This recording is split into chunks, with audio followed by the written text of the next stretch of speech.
la start-up Mistral AI qui a donc levé 385 millions d'euros et qui s'impose déjà comme un champion européen de l'intelligence artificielle. Bonjour Philippe.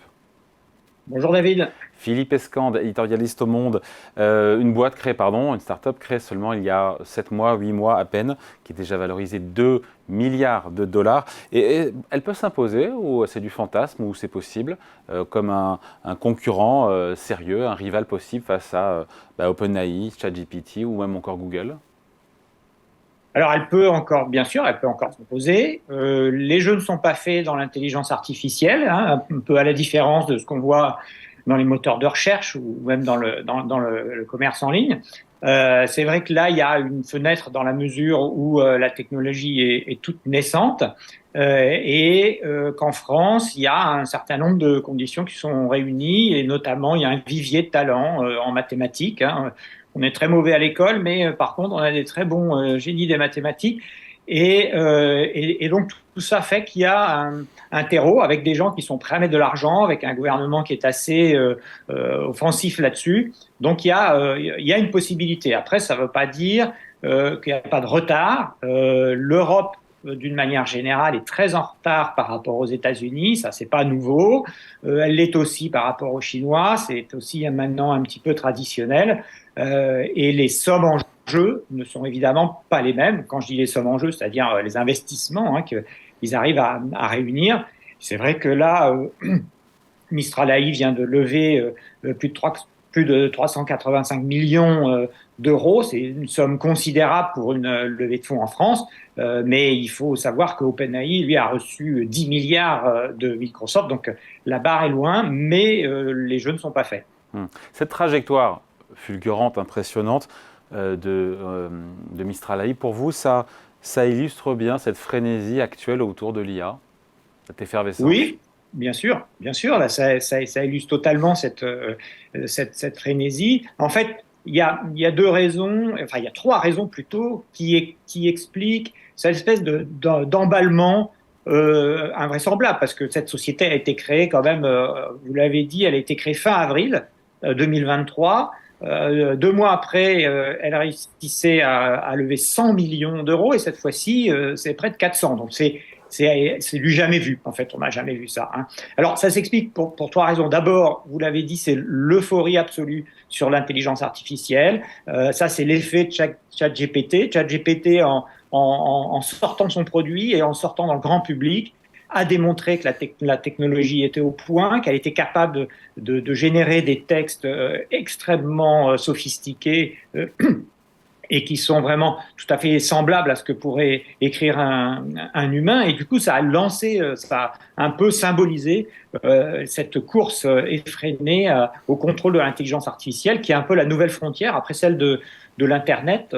C'est vraiment le... Voilà. Donc, il y a cette frénésie. Et puis, en plus, il y a des investisseurs qui ont de l'argent à investir. Donc, ils cherchent les poches de croissance. Et s'il y a une poche de croissance considérable, c'est évidemment celle de l'intelligence artificielle. Donc, ça, c'est la première chose. Mais il y a deux autres éléments qui sont très importants pour comprendre. C'est que l'intelligence artificielle, ça demande des talents qui sont rares. C'est-à-dire des gens qui soient capables déjà de comprendre, ce que nous n'arrivons pas à faire, comment fonctionne l'intelligence, les réseaux de neurones qui sont à la base de cette nouvelle vague d'intelligence artificielle. Et donc, ces talents étant rares, eh ben, il faut aller les chercher. Ils sont et souvent dans des sociétés américaines. Et les trois fondateurs de Mistral, justement, eh bien, l'un travaillait chez Google DeepMind, qui était la filiale intelligence artificielle, qui est toujours la filiale intelligence artificielle de Google,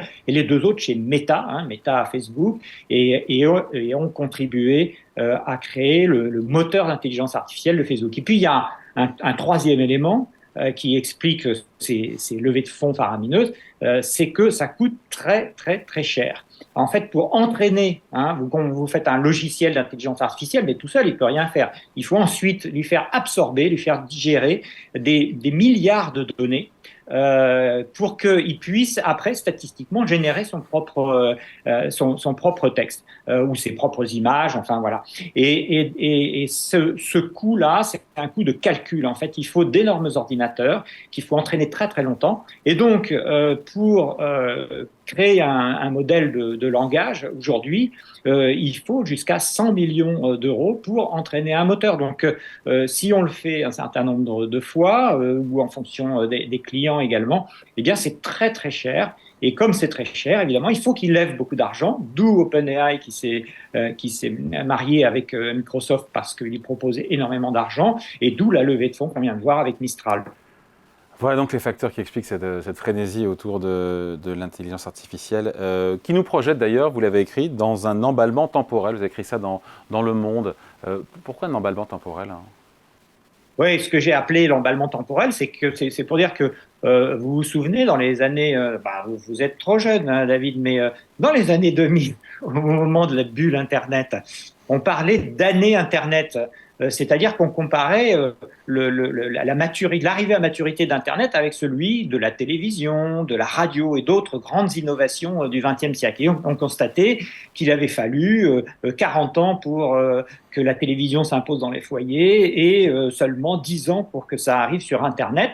Eh bien, là, on a franchi un stade supérieur, hein, dans l'accélération temporelle, puisque vous voyez qu'avec Mistral AI, on est passé des années Internet aux semaines ou aux mois Internet, puisque voilà, en 6 mois, cette société, elle a réussi à la fois à lever de l'argent, mais aussi derrière à entraîner tout un écosystème et à mettre au point ses produits. Donc la course s'accélère, et elle s'accélère aussi parce que, on l'a dit, hein, du côté des États-Unis et de la Chine, ça va également très très vite.